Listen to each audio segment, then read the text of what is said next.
Hello, everybody. Welcome back to BBB Sharing. Today I have Amma with Culture Encounters. How are you today? I'm doing well. How are you? I'm doing pretty good. Yeah, thanks for having me. It's a nice day. I know you didn't know we were going to do a podcast. This is going to be fun. This is fun. I want to know a little bit more about you. So I heard you went on a trip today or in the past? I did. So I went back to my home country. I am originally from Ghana in West Africa. Came to America a little over 21 years ago. Okay. And then over the years, got married, had kids. So I do have a family. Richmond is now home. I got off the plane and came straight to Richmond. Wow. Yeah. How did you enjoy your trip? I did. I really enjoyed the trip. Well, to the point where I could. Because I actually went for my mother's funeral. So it was good to see family and to, connect with home and with people. But considering the circumstances, it was not necessarily the best. Yeah. But, That sucks. it's It's not the best. It's not. I hate doing the whole I'm sorry thing because it's really just like, man, this sucks. Yeah. But has anything changed that you saw when you were going over there? Yeah, I think a lot has changed for me, especially living in America for so many years now. I think I've become more Americanized than I thought I was, So going back home, there were certain traditions, even as far as burying the dead. And, I quite didn't remember some of them. And so I had family members looking at me like, you should be in black every day and should have a scarf over your head because you're mourning, And I thought, I'm going to be in jeans and a T-shirt. Wow. Yeah. My family, at least my dad's side, is from India. Oh, nice. And my grandparents, they're very old and traditional, very religious too. So they, going over there, even though I've lived with them my entire life, it's still a culture shock because I don't live there 24/7. So certain things I got to remind myself, like, maybe why aren't you eating at this time when, they're fasting, or it's like, what do you mean you can't do this right now? It's like, oh, it's time to pray. That's right. Forgot about that. But tell me a little bit about your organization. Yeah, absolutely. So we are Culture Encounters, and we are a nonprofit that exists to ignite cultural curiosity and appreciation right here in Richmond. We do so in a fun way, connecting people to cultures that are different from their own. We do understand that not everyone can travel, but we also do understand that as immigrants and newcomers come into town, we tend to be in silos. And I'm working towards breaking that, but in a fun way through events. So we do events like dinners where we go to immigrant-owned restaurants and, bring a group of people, about 30, 40 people, and we have dinner. We meet the chef. We talk about the culture. There's always performances. There are questions, conversation prompts that are given to each participant to have conversations with each other. But the idea is for people to connect really with cultures that are different from their own. Okay. Is this for like everything? Like every culture around the world? We've done so many cultures right now. I think this year alone, we've probably explored 7 different cultures. But we try to build on that as we go because there's so many cultures that are represented right here in Richmond. And I think that people are not really aware that they do exist. And so as many as we can and as many as we can explore through food, through the arts, through conversation, it's how we go. So we have panel discussions that happen each quarter. The last panel discussion we had talked about aging in a foreign culture. So immigrants who are here who are now older and senior citizens, how are they navigating what being an elder in the community looks like culturally?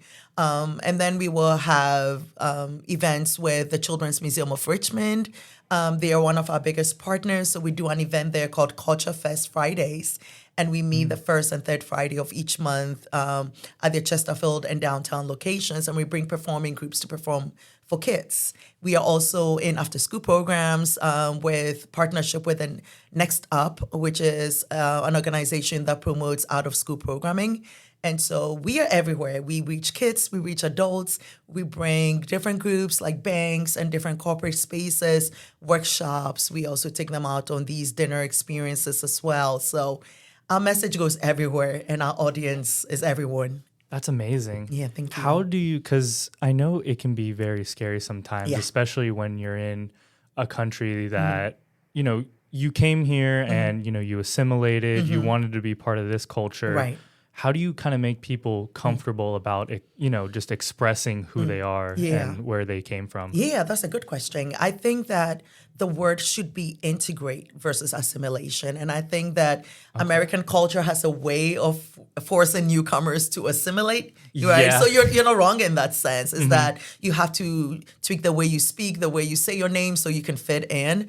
I think integration is the way. I think that integration where you can fully, like in my case, I can fully be Ghanaian and also embrace the culture of America, which is now my new home. I have kids here, I'm raising children here. And so that integration is the way I think it should go. And that is what we're hoping to promote as people, experience different cultures through our programming, that immigrants and newcomers would learn to embrace both worlds, know. And I think it's a beautiful, as someone would call it, a salad of what we bring and what America brings and who we become now living in a place like this. Okay. Yeah, because there's so many ways to express yourself. Absolutely. And, there's not really one way to do things at all the time. Right. So, I agree. Yeah. Is there anything in your culture that stands out that you might want to share with the audience that's important to you or something that you find, very interesting? Yeah. I think two things. Respect for each other and for our elders is very prominent in my culture. So, and I'm sure even with your Indian background, you will notice everyone is auntie and uncle, even if they're not related to Family you. is very important. It is, absolutely, and coming from more of a collectivistic society, it's us versus me, and that general respect for each other and what we all bring to the community matters. It's important to me that still happens even here in America. We tends to be more individualistic in its way of being. I think that we as a people need to learn to tolerate each other more, respect each other more. I feel like right now we're very divisive in the way we think and the way we do life. But I think that we all need to come together to be a culture that truly looks out for each other. I couldn't have said it better. Yeah. That makes sense. Yeah. Thank you.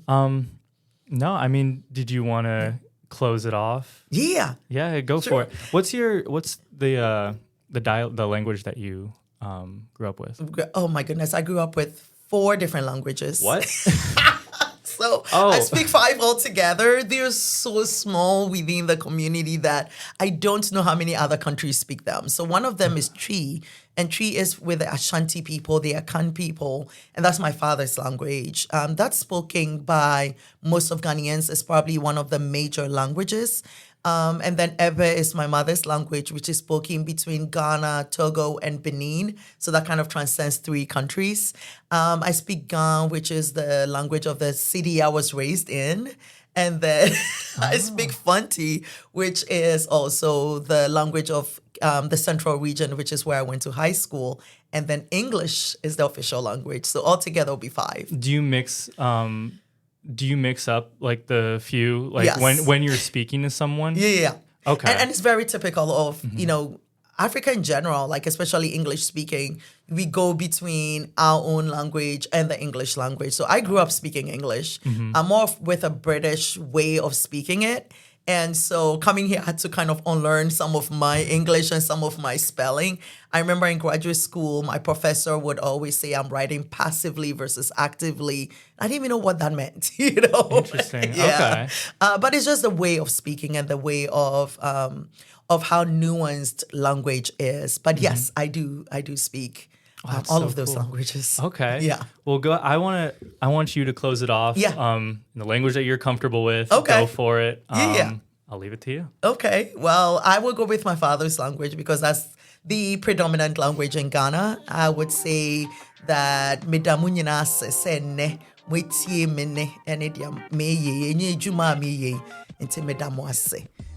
All I said was, thank you so much for listening to me today and for listening to the work that I do and being a good listener. Thank you. Thank you. Thank you, Amma, for coming in. Yeah. And everyone who's listening, make sure to follow us on social media. Come to our events that we have. We will see you guys in the future. Drive safe. Be good, everybody.